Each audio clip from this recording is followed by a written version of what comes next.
Alien पुरातत्व यानी alien archaeology, जिसे अक्सर एस्ट्रो आर्कियोलॉजी या जीनो आर्कियोलॉजी भी कहा जाता है, एक बहुत ही रोमांचक और काल्पनिक विषय है। इसका मुख्य उद्देश्य पृथ्वी से बाहर अन्य ग्रहों या चंद्रमाओं पर प्राचीन परग्रही सभ्यताओं के अवशेषों, संरचनाओं या तकनीकी संकेतों की खोज करना है। पारंपरिक पुरातत्वविद पृथ्वी पर मानव इतिहास की खोज करते हैं, लेकिन एलियन पुरातत्वविद ब्रह्मांड में टेक्नो सिग्नेचर्स की तलाश करते हैं।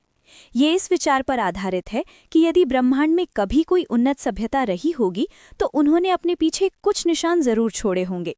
डायसन स्फीयर, विशाल संरचनाएं जो किसी तारे की पूरी ऊर्जा को सोखने के लिए बनाई गई हों। परित्यक्त अंतरिक्ष यान या उपग्रह, सौरमंडल में घूमते हुए पुराने एलियन प्रोब्स। ग्रहों पर खंडहर, मंगल या अन्य ग्रहों की सतह पर इमारतों या बुनियादी ढांचे के अवशेष।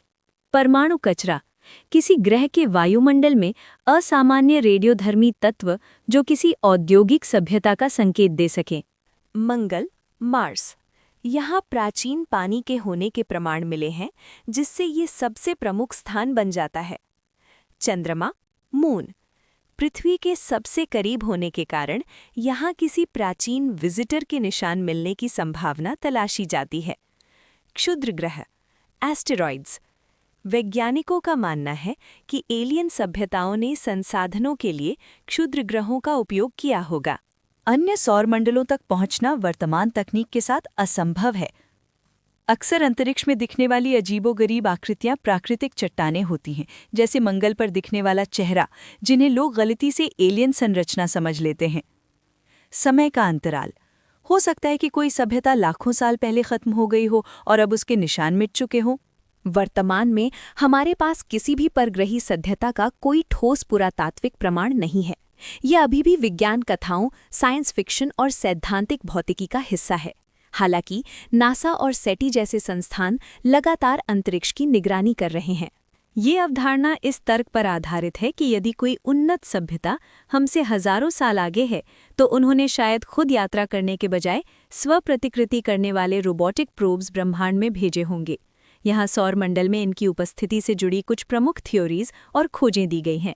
खगोल शास्त्री रोनाल्ड ब्रेसवेल ने सुझाव दिया था कि एलियन सभ्यताएं रेडियो संकेतों के बजाय स्वायत्त ऑटोनॉमस प्रोब्स का उपयोग कर सकती हैं। ये प्रोब्स किसी सौरमंडल में पहुंचकर सुप्त अवस्था में जा सकते हैं।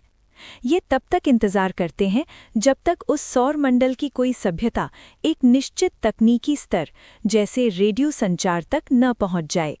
कुछ वैज्ञानिकों का मानना है कि यदि कोई एलियन प्रोब हमारे सौरमंडल में है, तो वो ऐसी जगह होगा जहां से वो पृथ्वी पे नजर रख सके और उसे ऊर्जा भी मिलती रहे। इसके लिए सबसे उपयुक्त जगह कोऑर्बिटल ऑब्जेक्ट्स हैं।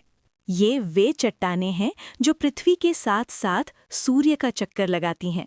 यहाँ छिपना आसान है क्योंकि ये स्थिर रहती हैं।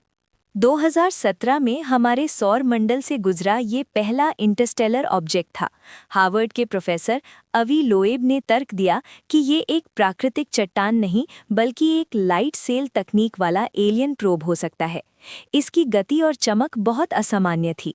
इसमें से कोई गैस नहीं निकल रही थी, फिर भी इसकी गति बढ़ रही थी।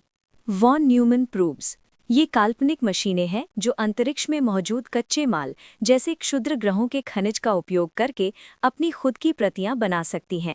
सिद्धांत ये है कि एक ही प्रोब से करोड़ों प्रोब्स बन सकते हैं जो पूरे आकाशगंगा में फैल सकते हैं। यदि कोई मशीन सक्रिय है तो वो गर्मी छोड़ेगी, जिसे इंफ्रारेड कैमरों से पकड़ा जा सकता है। धातुओं से बनी वस्तुएं प्राकृतिक चट्टानों की तुलना में अलग तरह से प्रकाश को परावर्तित करती हैं, रिफ्लेक्ट करती हैं। रेडियो सिग्नल, यदि प्रोब अभी भी डेटा भेज रहा है तो उसके कमज़ोर संकेतों को पकड़ने की कोशिश की जाती है। एक रोचक तथ्य ये है कि 1920 के दशक में कुछ शोधकर्ताओं ने long delayed echoes radio signal प्राप्त किए थे।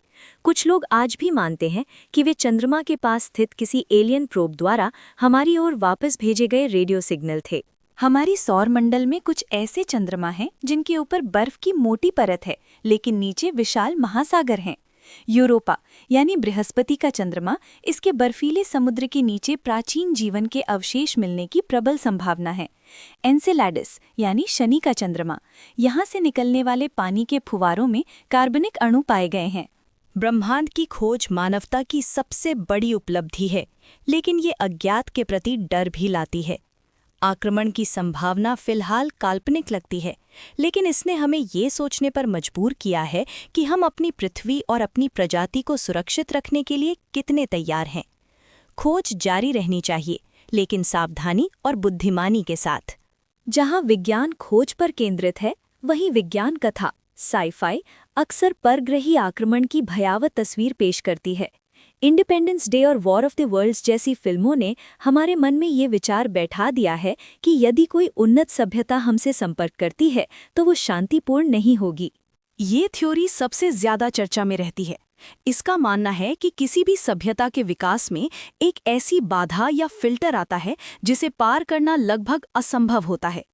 इसका डर, अगर हमें मंगल या यूरोपा पर जीवन के अवशेष मिलते हैं तो ये हमारे लिए बुरी खबर हो सकती है। इसका मतलब होगा कि जीवन का बनना आसान है, लेकिन शायद उसे नष्ट होने से बचाना मुश्किल है। क्या हम इस फिल्टर को पार कर चुके हैं, यानी हम बहुत किस्मत वाले हैं, या ये विनाशकारी फिल्टर अभी हमारे भविष्य में आने वाला है? ब्रह्मांड में संसाधन सीमित हैं। अगर कोई सभ्यता दूसरी सभ्यता का पता लगा लेती है तो वो उसे अपने लिए खतरा मानकर नष्ट कर सकती है। इसी डर से उन्नत सभ्यताएं खुद को छिपाकर रखती हैं और कोई सिग्नल नहीं भेजती। हम इंसान शायद बेवकूफ़ी कर रहे हैं जो रेडियो सिग्नल भेजकर अपनी मौजूदगी बता रहे हैं। ये थ्योरी कहती है कि एलियंस जानते हैं कि हम यहाँ हैं, लेकिन वे हमें एक चिड़ियाघर या एक सुरक्षित क्षेत्र की तरह देख रहे हैं। वे हमारे विकास में तब तक दखल नहीं देना चाहते जब तक हम तकनीकी रूप से एक खास स्तर तक नहीं पहुंच जाते। वे हमें केवल दूर से देख रहे हैं और अध्ययन कर रहे हैं। हजारों वर्षों से मनुष्य आकाश की ओर देख रहा है। गैलीलियो के टेलीस्कोप से लेकर आज के जेम्स वेब स्पेस टेलीस्कोप यानी JWST तक हमारी खोज ने हमें सिखाया है कि हम इस अनंत विस्तार में एक छोटे से बिंदु के समान हैं। खोज का मुख्य उद्देश्य ये समझना है कि क्या हम इस ब्रह्मांड में अकेले हैं। मंगल ग्रह पर पानी के निशान और गोल्डीलॉक्स जोन में स्थित ग्रहों की खोज हमें ये सोचने पर मजबूर करती है कि कहीं न कहीं जीवन पनप रहा होगा। ब्रह्मांड की विशालता हमेशा से मानव कल्पना का केंद्र रही है। ब्रह्मांड की खोज, यूनिवर्स डिस्कवरी और परग्रही आक्रमण ऐसे विषय हैं जो विज्ञान और फंतासी के बीच की रेखा को धुंधला कर देते हैं।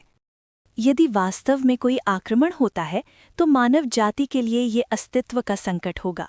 ऐसी सभ्यता जो अंतरतारकीय यात्रा करने में सक्षम है, वो तकनीक के मामले में हमसे हजारों साल आगे होगी।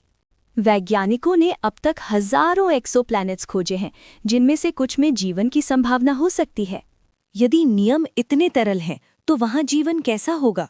ये जीव ऊर्जा, चेतना या क्वांटम स्तर पर मौजूद हो सकते हैं। उनका संचार शुद्ध विचार या गणितीय समीकरणों पर आधारित हो सकता है।